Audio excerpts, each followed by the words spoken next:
एक बार की बात है, महात्मा बुद्ध अपने शिष्यों के साथ घूमते हुए वैशाली नगर में पहुंचे।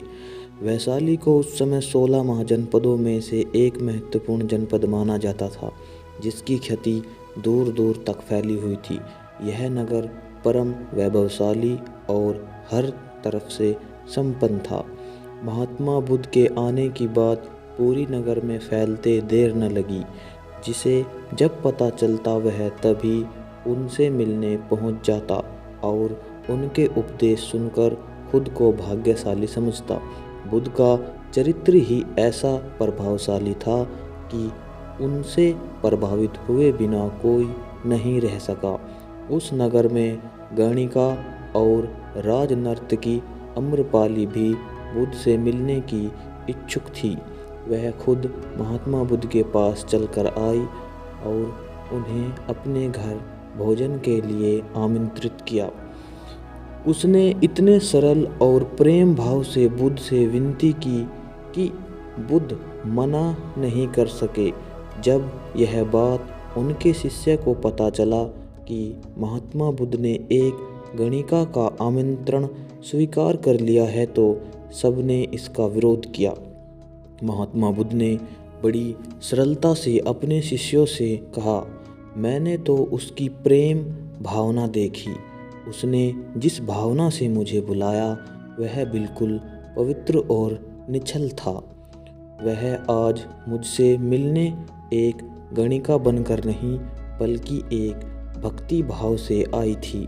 फिर भला मैं कैसे उसका आमंत्रण स्वीकार न करता, वह चाहे एक वेश्या हो या फिर कोई सन्यासी।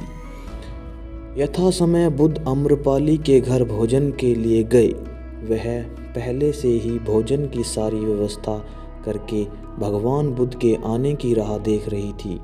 मन में यह विचार भी आ रहा था कि कहीं बुद्ध अपनी बात से मुकर न जाए।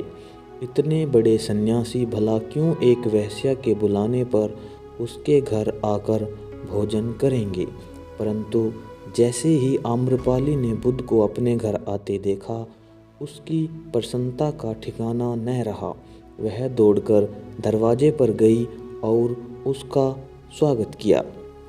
खुद अपने हाथों से भोजन परोसा और उनकी अवभक्त की। महात्मा बुद्ध के शिष्यों ने जो उनके साथ आए थे, जब एक वेश्या को, जिसके कदमों में खुद सम्राट बिम्बिसार से लेकर अजातशत्रु थे, पूरी वैशाली जिसके एक झलक पाने के लिए तरसती थी, उसे एक सन्यासी के लिए ऐसा व्यवहार करते देख बुद्ध के शिष्यों के मन में अपने गुरु के लिए सम्मान और ज़्यादा बढ़ गया। अम्रपाली ने महात्मा बुद्ध के व्यक्तित्व के बारे में जैसे सुना था, उनसे मिलने के बाद वह उससे ज़्यादा प्रभावित हुई और उसी समय वह बुद्ध की शरण में चली गई। अपनी सारी संपत्ति वह बौद्ध मठ के नाम करके आजीवन भिक्षुणी बन गई।